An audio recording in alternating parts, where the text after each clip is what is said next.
Hey everyone, it's Blake. Welcome into episode number 58 of our WWE 2021 Save and TEW 2020. This is SmackDown for November, week 1, and I know it's been about a week or so since the most recent episode of this series, but work got a little nuts. I mentioned before I do a little work in wrestling, and yeah, it's just been a wild time. I'm sure if you watch wrestling and everything, you know that.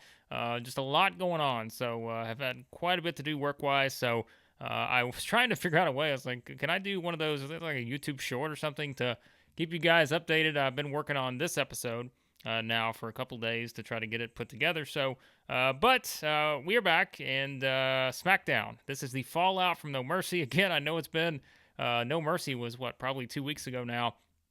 So if you need to go back and kind of do a little bit of a refresher on that, I would recommend that if you want, because this is the fallout episode from No Mercy, and now we are on the road to Survivor Series, and as you'll see in this episode, there is becoming an issue with SmackDown, and that is trying to get every single thing on the show that I can without leaving anyone out, although there's going to be a couple of people who don't necessarily need to be on the show, and we'll discuss that as we move forward. But let's jump in. We have the returning Billie Kay and Peyton Royce, the Iconics, made their return at No Mercy, and they lost their shot at the Tag Team Championships on the women's side to Sonya Deville and Shayna Baszler. But they are back here, and they're on the pre-show. Don't worry, I have plans for them. But this is one of those, as you'll see with the show, is heavily focused towards a couple different angles. And so we just had to kind of put people where we could put them on the show. And it is, though, Billie Kay and Peyton Royce getting the win over Dana Brooke and Medium, 726. Peyton Royce gets the pin, gets a 46. Not really a lot of expectations for this. But it is, getting the tag team bonus. We actually left the storyline here. I didn't mean to do that with Baszler and Deville, but I mean, it's not a great storyline in terms of heat. It is going to turn out to be a great storyline, I think, but in terms of heat, it's just not there. So we did forget to remove that, but it's all good on that. But this is just to get Billie Kay and Peyton Royce a nice little victory in their return. And I know what happens on the pre-show, but I'm not going to forget about them. They have plans, and we'll get to that as we move along, because we also have the Mae Young Classic coming up, and we'll talk about that at the end of this episode. So there's a lot happening just on the women's side right now, but trying to fit everything in has been a challenge. All right, let's jump into the main show, and who else does it start with other than the head of the table? And in a great segment here, I don't even know if we've had the Usos in a 90s segment, but here we are, the Usos and Roman Reigns. Reigns, he is at his table, and once again, he invites Jimmy and Jey back in. Of course, he's been very frustrated with them because they haven't, shown that willingness to do what it takes to pick up victories. Jimmy did just that by cheating, by defeating Jey at No Mercy. And Jimmy, all smiles. Roman, very happy. He praises Jimmy for being able to go that extra mile, do whatever he had to do to win the match. Meanwhile, he's not as impressed with Jey because he didn't do that. He had the opportunities. He didn't take advantage of it. But Roman says he's going to give Jey one more shot. And he wants him to go out tonight, issue an open challenge, and this is his last chance. If he doesn't win tonight, he's done. No more Jey Uso in the Bloodline. Jimmy will have his spot at the table, but Jey will not. And that is kind of the setup here for Reigns, who, by the way, is just completely ignoring what happened in the main event at No Mercy, but so we'll get to that a little bit later with a segment we have coming up. So really, it's just Reigns acting like nothing happened, acting like he didn't walk out on Seth Rollins at No Mercy, and just kind of brushing it off and turning his attention straight to Jimmy and Jey here. So that's the setup, which will be, our main event sort of angle here. It will be Jey going out and issuing an open challenge. So we'll see what happens with that, but a great segment to start the show here. And then, in a nice match, 69 overall, it's Damian Priest, who was the winner in the No Mercy main event. He got the pin on Seth Rollins.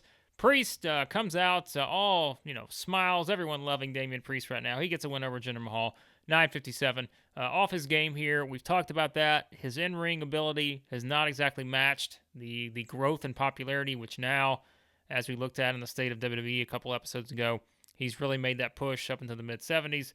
But it just hasn't matched where he needs to be, probably in-ring wise. But he'll get there, I think, eventually. But a nice little match here. This is really nothing more just to keep some momentum going. Priest is not going to be the focus of this show, but we wanted to get him on here to give him a win. So that's kind of the thinking here. And obviously, you see how we booked Damian Priest. we have big plans for Priest moving forward. But on this show, he just gets a nice little win over Jinder Mahal.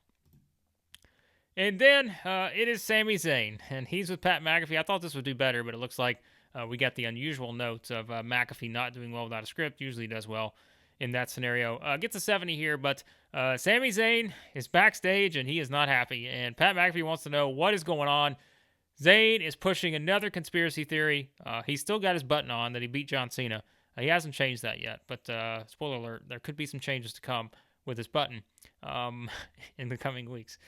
But he tells McAfee that it's another conspiracy theory. He says the ref fast counted him and no mercy. He just fast counted him the entire way. Everyone saw it. He's going to the video truck. He's going to get the highlight package and he's going to present it to Vince McMahon wherever he is.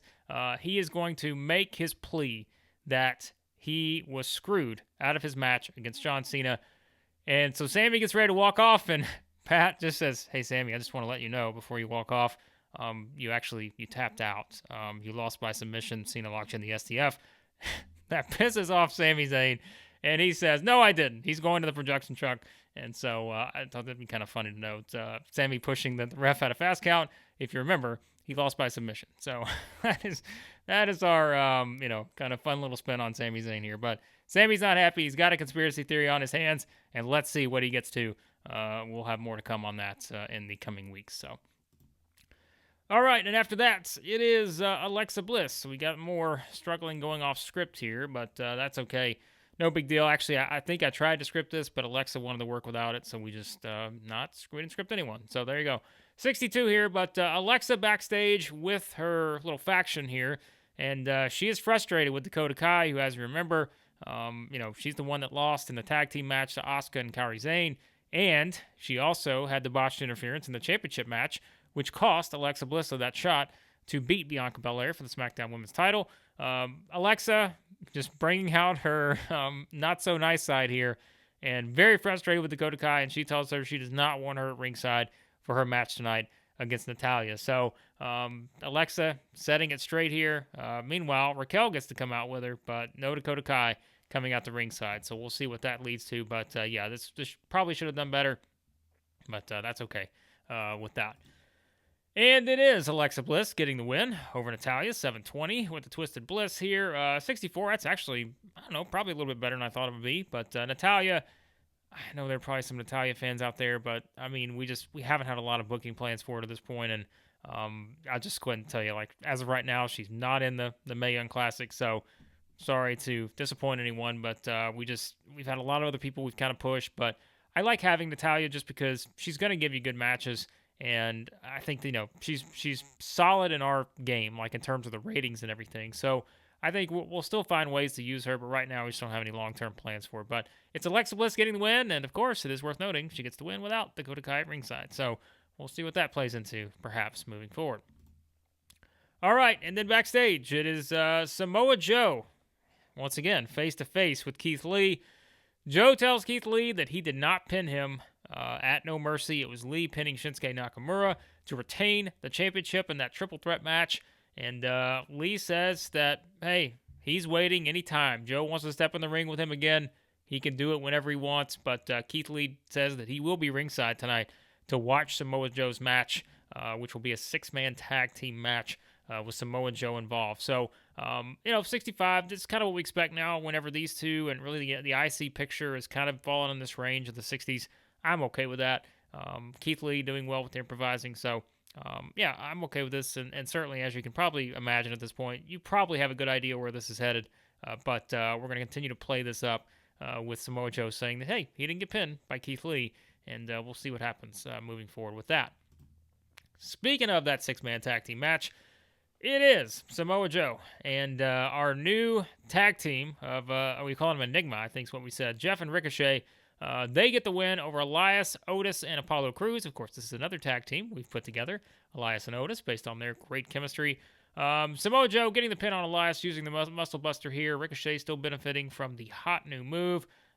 This did pretty well. 67, not too bad. We're like almost to that threshold where almost everything we're doing is hitting the 70s when we have like our mid-card range here for some of these people. So I'm liking that, and certainly we've really gone hard in pushing this duo of Jeff and Ricochet, the Enigma tag team, and we put these two together now. Apollo Crews is kind of falling into that mid card, nice guy to have on the roster, and look, his in-ring work is pretty good, 64. But we don't really have any, full plans for him right now. But I do have some stuff coming up, I think, for him. Maybe heading towards the Royal Rumble. But yeah, we don't have a lot right now for Apollo Crews. So that's kind of where things stand on that. But a nice win for this trio. And remember, Keith Lee was ringside watching this match, and probably would have had another development on the storyline with that. But we're gonna have to save that for the next episode because we got too much to pack into this one. So there you go, 67, nice win for this trio. And then it is, we get another disappointing one here. I thought this one would do better because Bianca's usually pretty good at times when it comes to, improvising her dialogue. So this was kind of disappointing here. We would have liked this to be a little bit better, so maybe we need to script Bianca a little bit more. But Bianca says that she is still the champion, just as she said she was going to be. And she tells Pat McAfee now she knows that, she may have a title defense coming up here soon, but she also knows that she has been told already that she will be in the Mae Young Classic, and she is ready to go out and not only prove that, she's the SmackDown Women's Champion, but she's the best of the best in women's wrestling right now. And so she's excited for that. She's excited for the opportunity. And so she's very excited to see who her opponent is going to be in the first round of the Mae Young Classic. So this is kind of, pushing what really going to become a big part of our storylines over the next month or so with this Mae Young Classic, and we'll talk about that in a second. But this was kind of that for Bianca, and a little disappointed here because I thought this would do better, but we get the poor improvisation. But we're not done because before Bianca is finished speaking, she is back. Charlotte Flair returns. She has not been on television here for quite a while. I was trying to think back, actually, when the last time she was on. It's been a good little while, hasn't it? So Charlotte makes her return, 74 here, and Charlotte says that she's also been told that she is in the Mae Young Classic and that she is going to defeat Bianca Belair. If those two come together in that tournament, she will defeat her, and then she will rightfully, once again, become the SmackDown Women's Champion. So that's Charlotte's claim here, is that she's not only going to beat Bianca in the tournament if they face each other, but she's also going to do that and then guarantee a shot at beating Bianca for the SmackDown Women's Championship. So Charlotte is back, and yes, she will certainly play into some of the things we have going on heading into the Mae Young Classic. So there's your two performers already locked in to our field for that tournament. And then it is Bray Wyatt getting the win over Cedric Alexander, 254 here. This is a squash. Sorry to Cedric fans. Sister Abigail gets it done, 69. Nice rating here. We probably needed this to go a little bit longer, but I just had to pack so much into this episode that it just didn't happen. And we see the lack of psychology. That didn't help. My guess is certainly when you look down at some of the other things, we did do the storytelling note on this, so they held back. So that hurt the match rating too. And the lack of psychology, that hurt as well. So not really anything more to this other than to lead us into an angle here, which is after the match, Bray Wyatt gets the win. He's coming out of the ring, and what do you know? There is his opponent in the Hell in a Cell match at Survivor Series. Drew McIntyre makes his entrance, and these two go face to face. But remember, they're not touching each other because that was the rule. Mick Foley said that they could not have any sort of physical interaction prior to that match at Survivor Series. And so we have these two once again, just the tension building. We know they can't actually tear each other apart, but they're in the same space. They're right here, and they go face to face. So that continues, our build to what is just, I think, going to just be a fantastic match at Survivor Series. Hell in a Cell, Drew McIntyre, Bray Wyatt.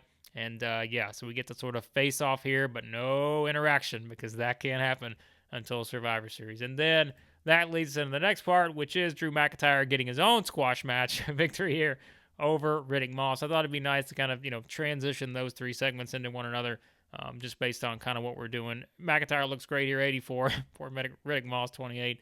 But gets a 70. That's Drew carrying this thing. So that was kind of, the point here is that you have these two just at the top of their game right now, just squashing people left and right. And so we're just really building this up towards this huge match at Survivor Series.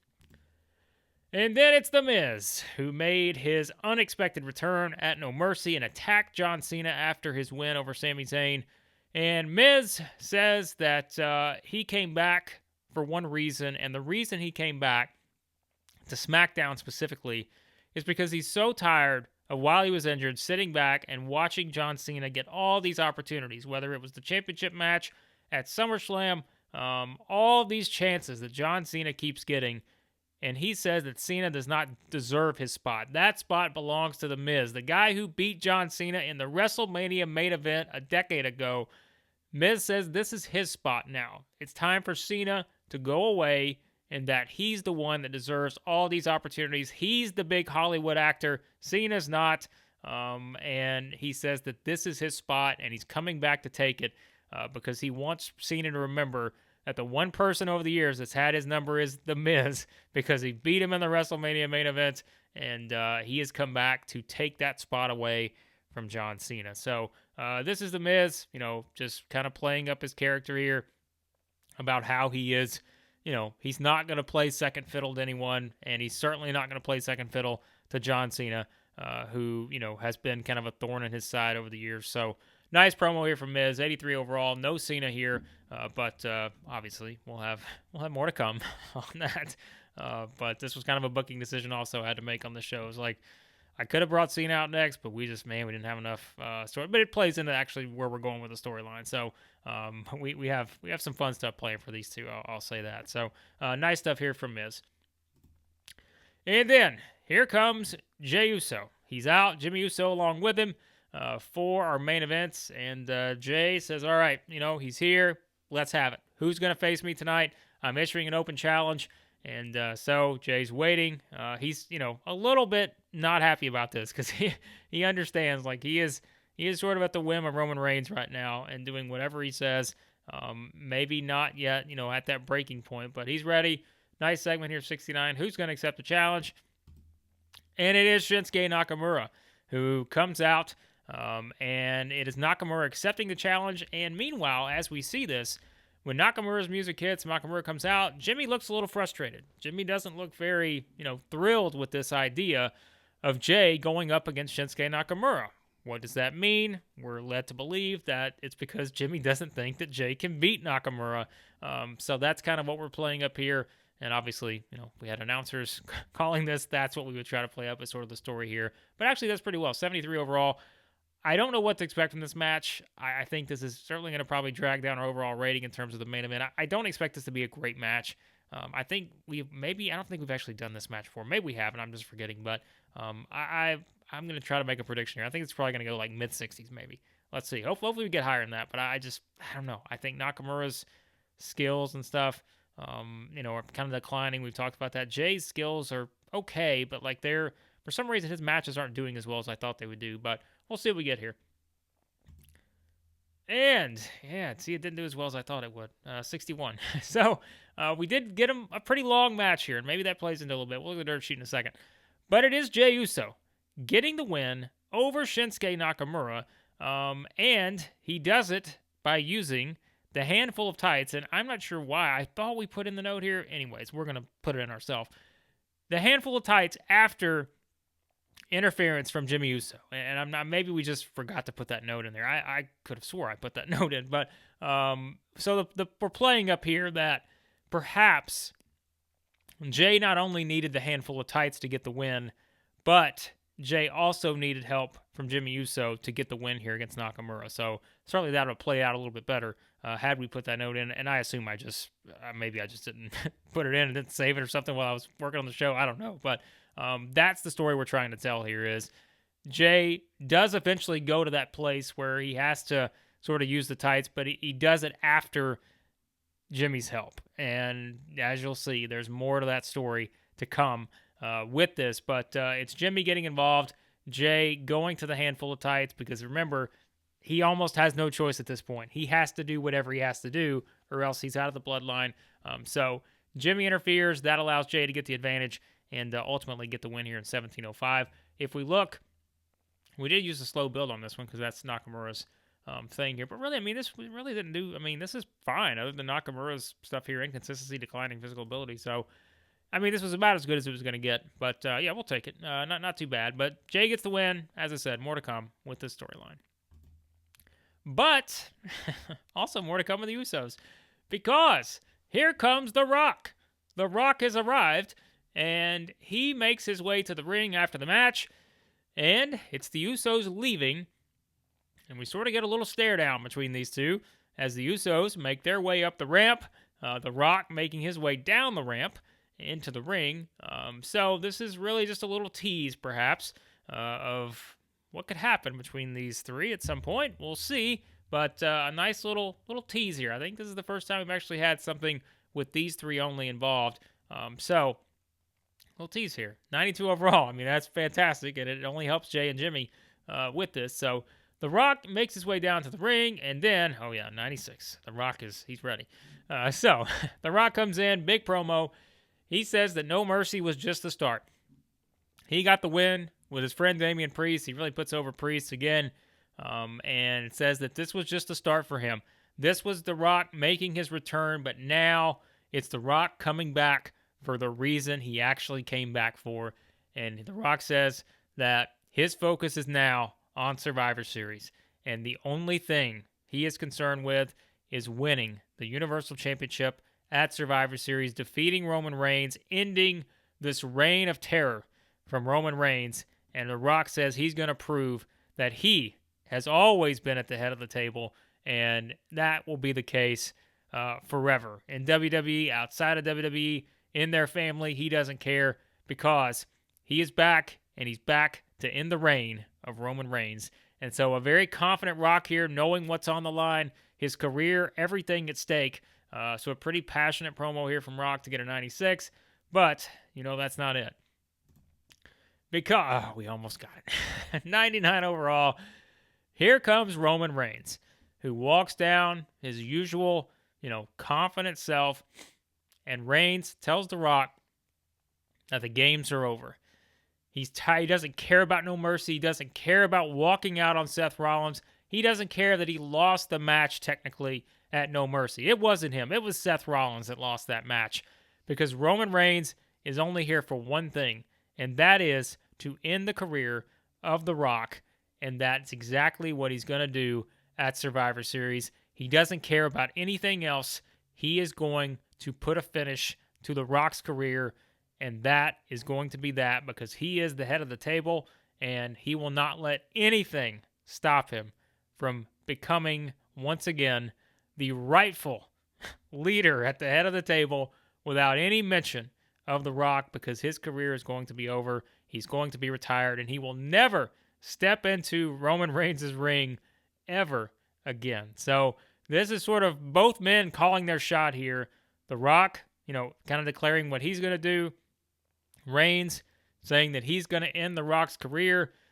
This is sort of one of those that kind of feels like a go-home segment for the pay-per-view, but it's not. We got a lot more to get to before we get there. So this was just kind of setting up the tension, setting up the drama, and as I said, we're really going to kind of ramp that up over the next 3 weeks or so heading into Survivor Series. I've got some really exciting stuff I think you guys are going to enjoy for the build to this, but this is sort of setting the stage. The stakes are out there. We know what they are. Rock has to win or he's done. Reigns has to win, or he loses everything, essentially. So, yeah, there you go. Big setup here. 99 overall. Great way to finish the show. And let's see what we get overall with this one. So it gets an 80. I think, again, that main event had something to do with it. It wasn't one of our best main events by any means. And in theory, I guess we could have went to the Drew McIntyre, Bray Wyatt stuff maybe in there. But, to raise that, we would have got a 70 instead of a whatever it was, 62. But why, or 61. Why we put that there, because we needed to sort of introduce this segment here with The Rock and the Usos. So that's fine. I mean, again, we have no competition, right? We're the WWE. There were some notable absences on this show. As always, like Asuka and Kairi Sane, they're going to get plenty of, time once we start getting into the Mae Young Classic and all that. So just have to remember, sometimes it's hard to put everyone on the show, and it's hard to give a lot because we just got so many things going, especially on this and Raw now. It's pretty wild. So that was SmackDown. And speaking of absences, a notable absence, right? Where was Seth Rollins? I think you guys know I got something up on that, so we'll get to that at some point. But we'll get more into it. But let's see what we get to before we wrap up this episode. All right, so SmackDown, we strike gold as we do. And anything in here we need to look at before we look at our mail here? Looks like an interesting one down here. Thunder Rosa. That's interesting. Our women's division, we're always looking for ways to improve it. She is under a written contract with AEW, and I guess she's just leaving NWA. I mean, maybe she comes back. I don't know. But I guess because she is under a written contract, we'll see. We'll see if there's any possibilities for us perhaps to pursue her at some point. But other than that, I'm not going to pull this up here because there are some contract decisions in there. Most of them are re-signings, but I think actually there may be one that's not a re-signing, so I don't want to pull that up just yet. Let's look at our mail here. So Thunder Rosa, we just talked about that. David Finlay, I think, who was on our short list as well. Drug test fees, 5.61. That's got to be our biggest rating so far, right? I want to say it was like the 4 of somethings. Maybe I'm wrong on that, but we're gonna have to check that because I think that may be our biggest television rating ever for this series, which should be no surprise at this point since we're making a lot of progress here. Let's go over to our user stats. Okay, maybe not actually. All right, so I thought that was the highest, but 5.67. We had that in October, so there you go.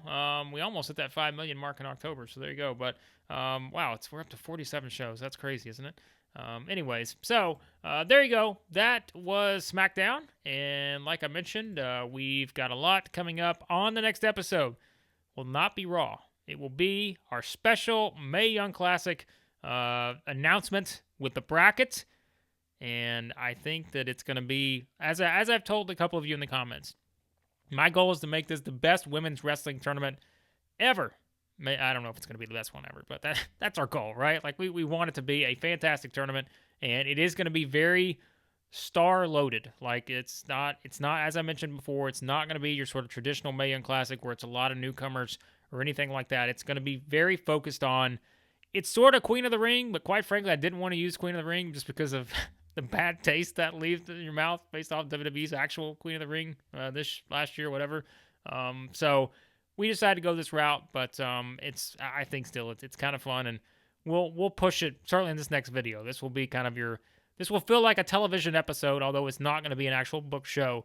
It's going to be, we're really going to push this hard with this Mae Young Classic because it's a big tournament, and we have a lot of huge plans for it. I will tell you that right now. So that will be the next episode, and then after that, we will jump into Raw, and we continue the march towards Survivor Series. Like I said, I'm sorry it took sort of a week and a half here to get our next episode up, but sometimes this happens with the job and that kind of stuff. So be sure to continue to subscribe, like, share, all that good stuff.